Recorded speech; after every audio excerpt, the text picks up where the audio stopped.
బాప్తిసం తీసుకోవడం అంటే ఏంటి? ఏమండి, బాప్తిసం తీసుకోవడం అంటే ఏంటి? బాప్తిసం అంటే ఒక మురికిలో ఇప్పటి వరకు కూడా అంతా కూడా మన ఇష్టానుసారమైనటువంటి జీవితం జీవించి అవి మంచివి కాదనమాట అండి. దానివల్ల పరలోక రాజ్యం మనం వెళ్ళటానికి, దేవునితో సన్నిహితులు అవడానికి సరిపోమనమాట అండి.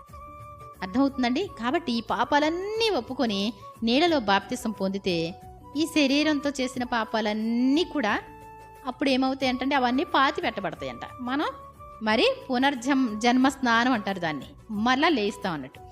లేచిన తర్వాత మనం మన ప్రవర్తన కరెక్ట్గా ఉండాలి అంటే ఏమండి, పరిశుద్ధంగా మీరు ఎలా ఉండగలుగుతున్నారు?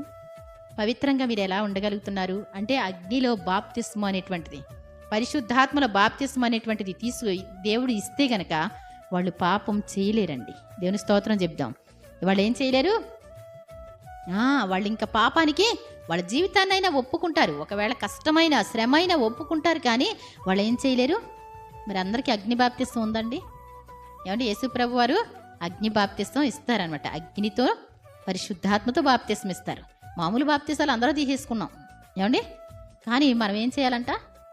ప్రభువా మీరు కూడా నాకు అగ్నితో పరిశుద్ధాత్మతో బాప్తిస్తం ఇవ్వండి ప్రభువా అని ప్రార్థన చేసుకోవాలి ప్రతి ఒక్కరు. అప్పుడు ఏమవుద్ది అంటే యేసు ప్రభులా నడవగలుగుతాం, అప్పుడు పరిశుద్ధులుగా నడవగలుగుతాం, అప్పుడు ఏ పాపం కూడా అంటించుకోమనమాట అండి.